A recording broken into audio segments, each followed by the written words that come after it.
Hi everybody, welcome to Introduction to Gerontology, GERO 101. I am your professor, Dr. Gabriel Aquino. I am here to provide you with the content of the class and basically your expectations for the class moving forward.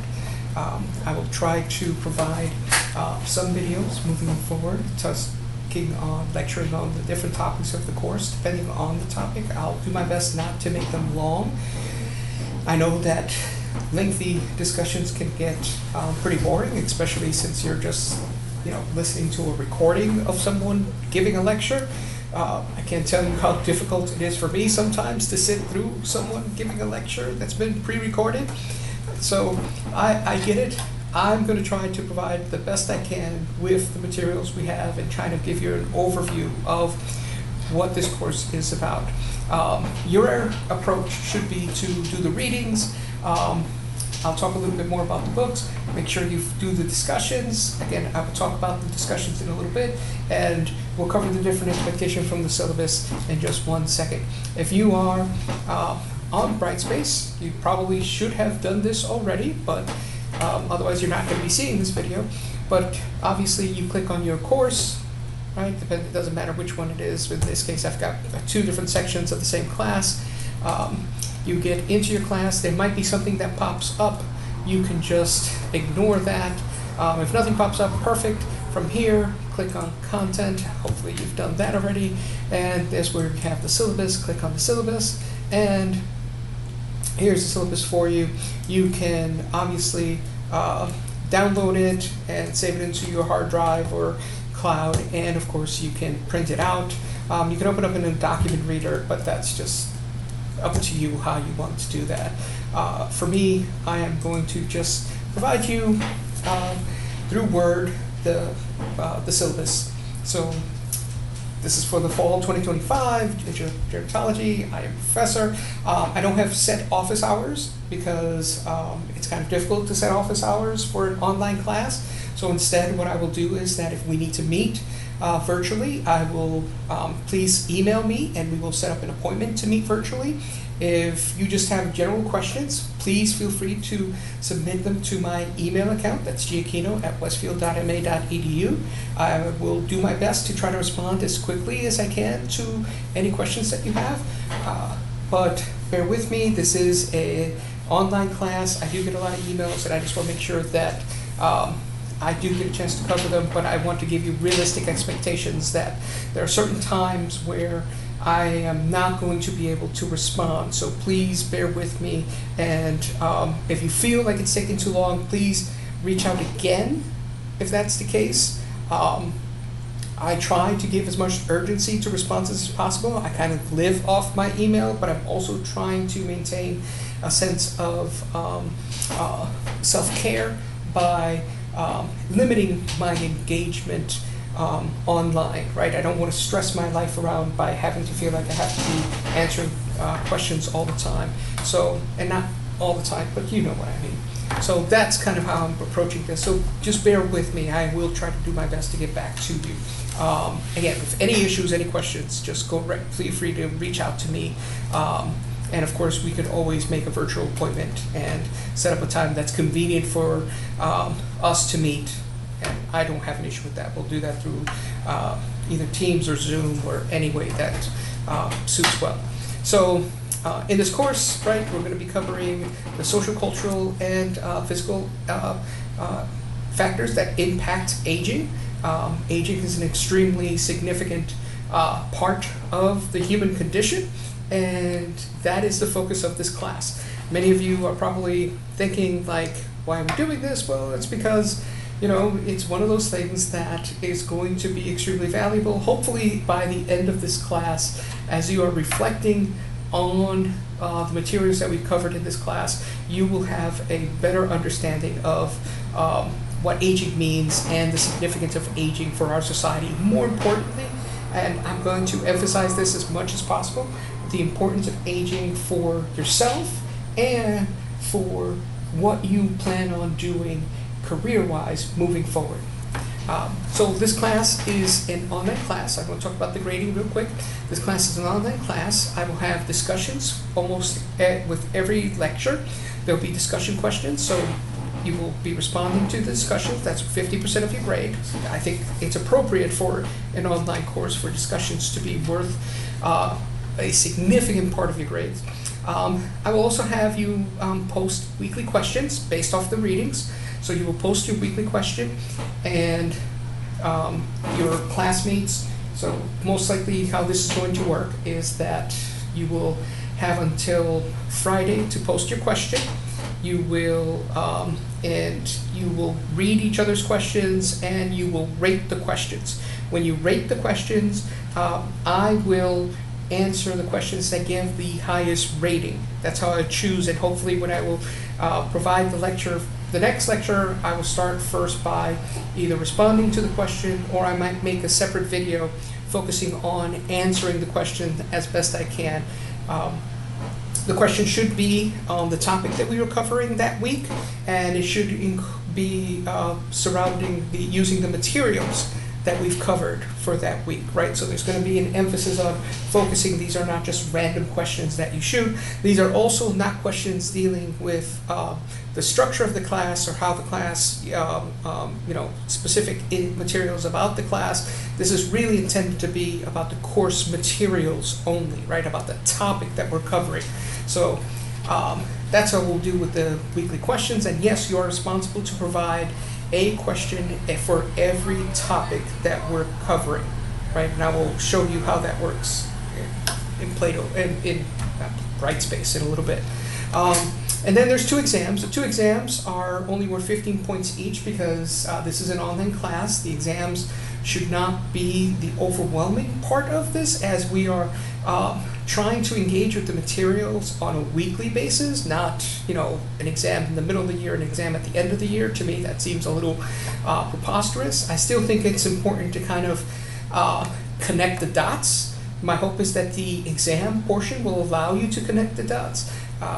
But I'll give you plenty of time to work through exams and work through these things. The two areas that I do think that I'm going to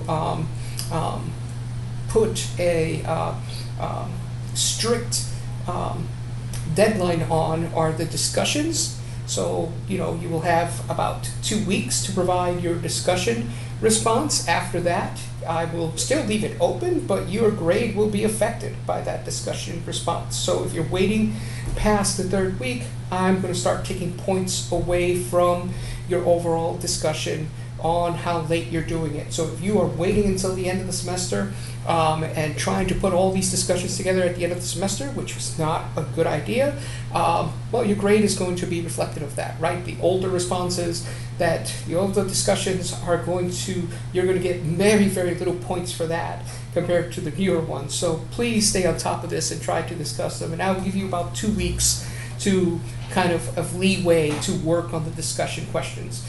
Weekly discussions, the same exact thing. If you miss your weekly discussion, then I am going to take points off of that for the next one, and so on and so on. And obviously at a certain point, you'll get no credit for any weekly questions that you put in there if it's very, very late.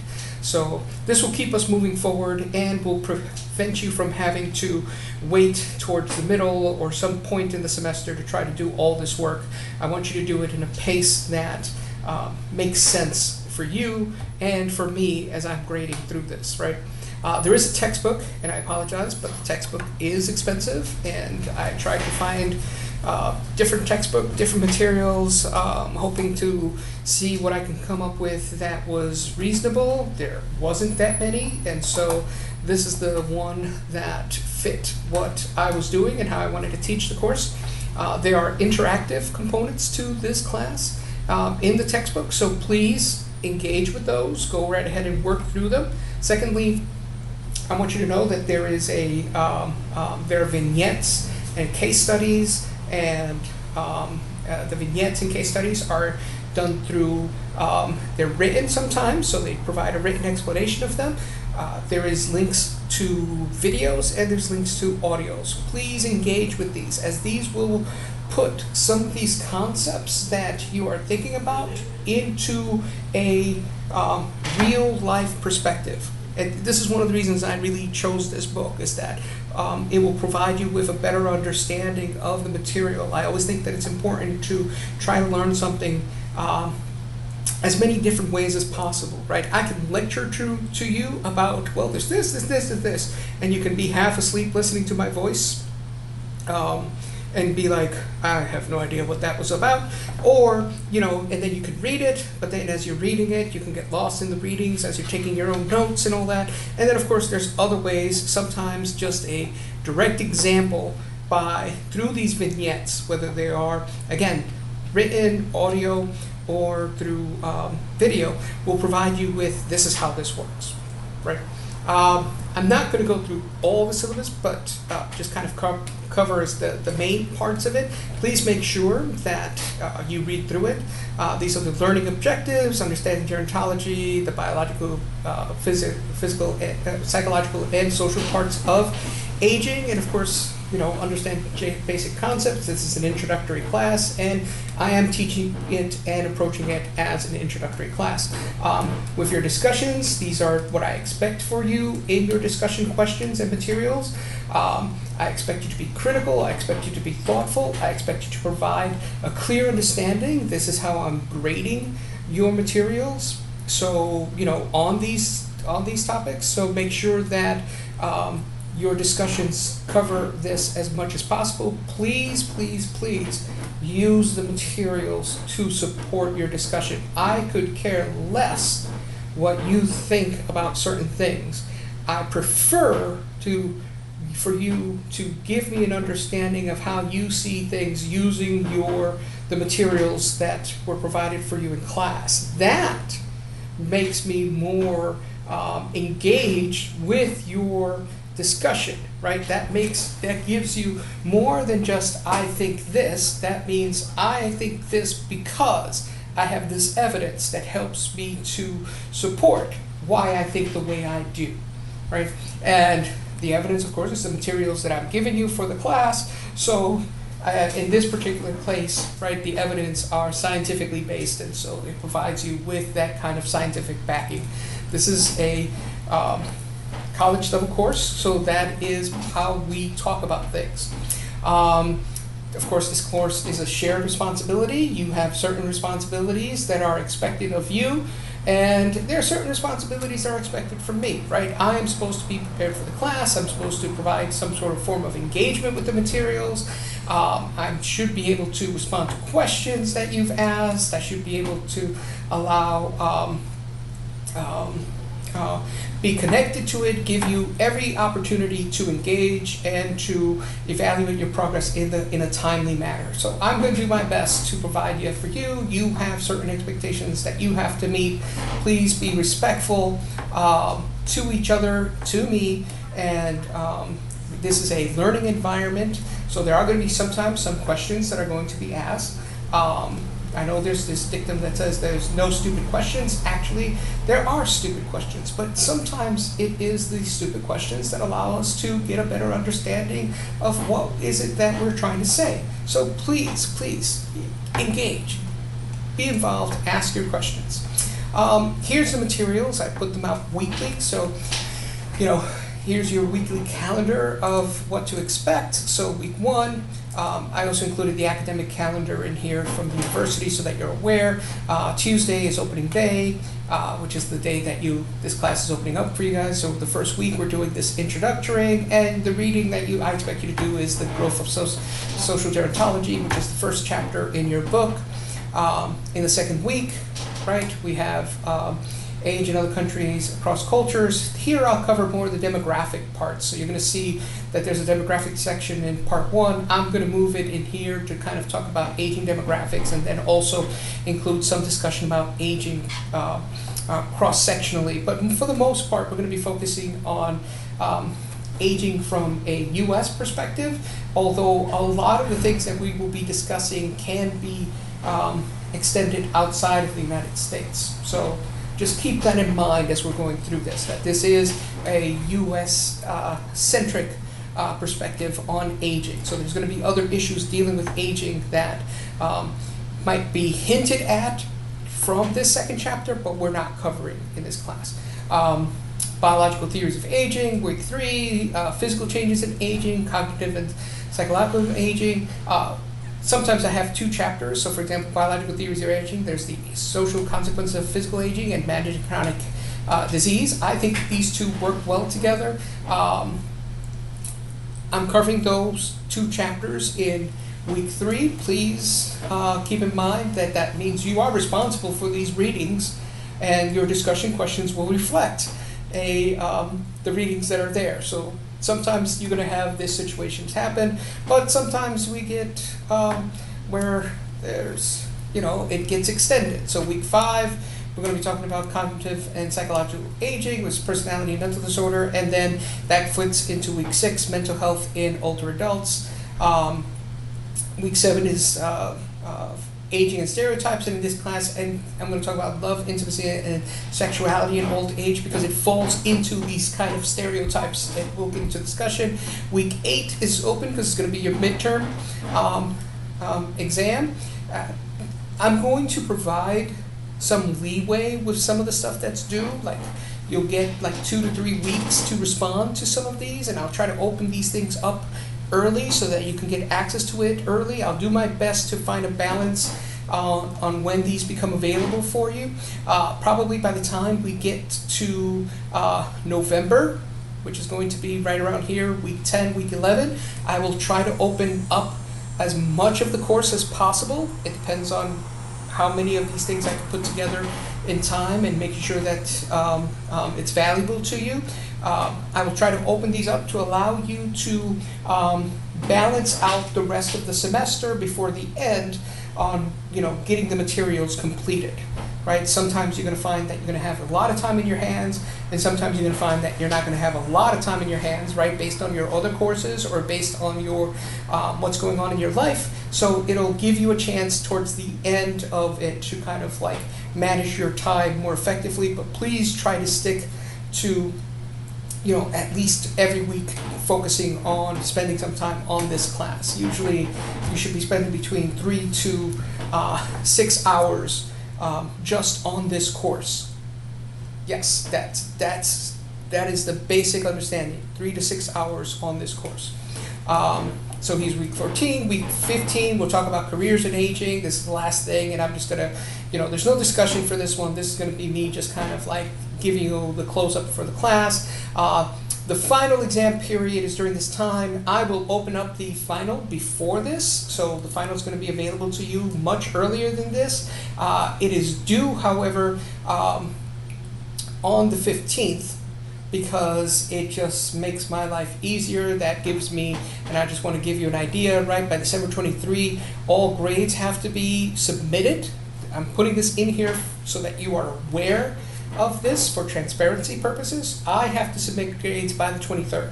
So if I make the deadline for the exam by the 15th, that gives me at least a week to be able to go through them and provide grades for the course, and of course grade all the exams and anything else that's going to be loose out there, because that sometimes happens and allows me to complete that. If you run into a problem with these deadlines or anything, please feel free to reach out to me. I am happy to work with you. I know life happens. I try not to penalize people too much, but just be aware that you are responsible for this material and you should stay on top of it as much as possible.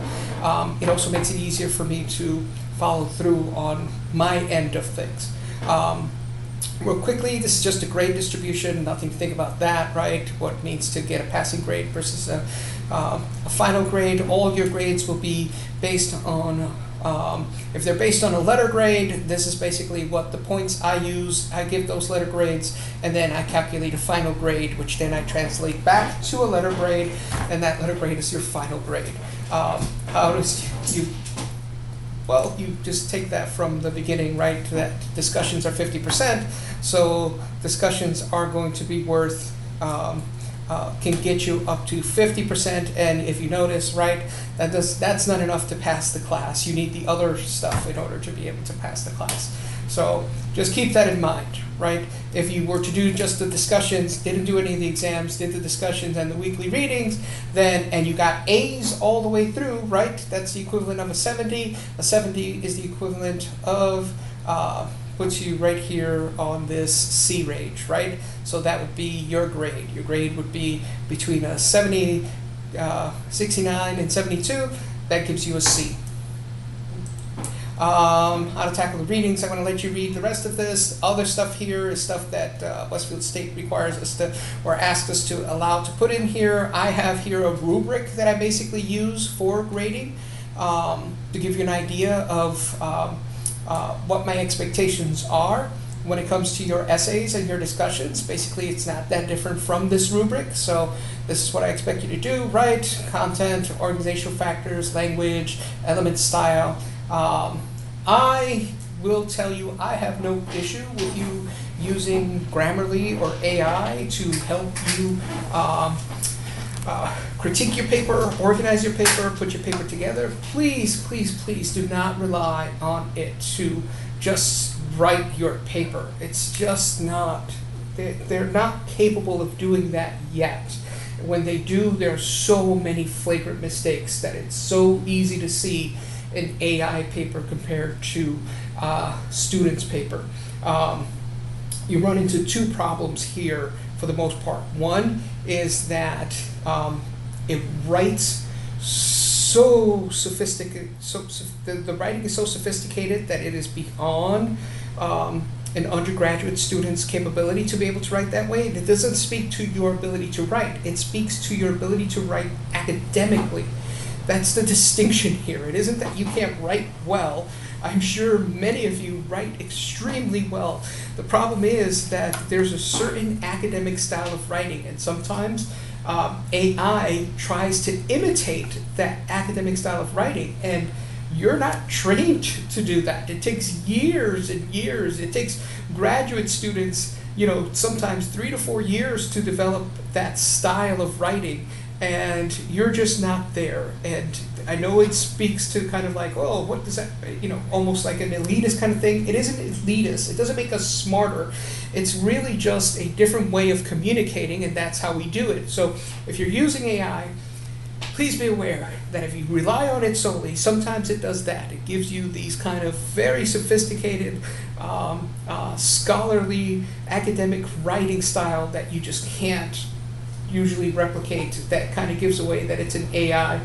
Two, there are software out there now that are being added to these devices like Brightspace and so on that's actually calculating the amount of time that you've taken to write your paper. So if you put it into AI and it says, oh, it took 2 minutes to write this, there is no way you wrote a paper, whether it's a 2-page paper or a 1-page academic response paper, in 2 minutes. It is impossible.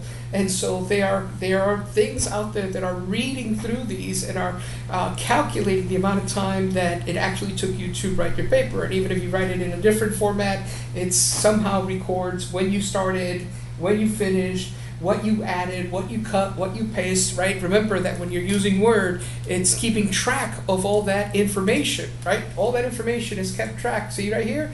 All of that is being kept tracked.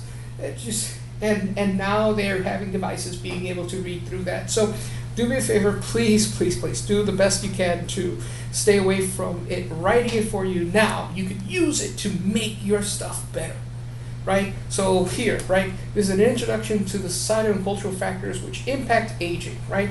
And the word should be that impact aging. So now this is the description that's written into the book. So actually, this is the way in which a whole body of academics decided, oh yeah, that's a good description, right? This is usually the description is left up to a committee of faculty members, and so it's made a suggestion, right? Now, does the suggestion make it sound better? I think it does. I like, factors that impact aging individuals, right? But what's the distinction here, right? It actually would have been a comma, right? Factors, comma, which impact aging. So there are rules for this. Just remember, use it to make things better. Don't use it to do the work for you. That's the issue with AI. So I don't have an issue with the use of AI. I have more of an issue of making sure that if you use it in a way that actually makes you better, not in a way that makes you dumber or doesn't allow you to take responsibility for your teaching. So, for your own learning. So that is the syllabus in a nutshell, and I've reached the 25-minute mark. I am going to do my best to try to not make these much longer, and sometimes they might be, sometimes they're not. I will, again, do the best I can to limit them, and welcome to the fall 2025. I wish you all extremely well. If you have any questions or any issues, please feel free to reach out to me. Thank you very much, and you have a wonderful, wonderful first week.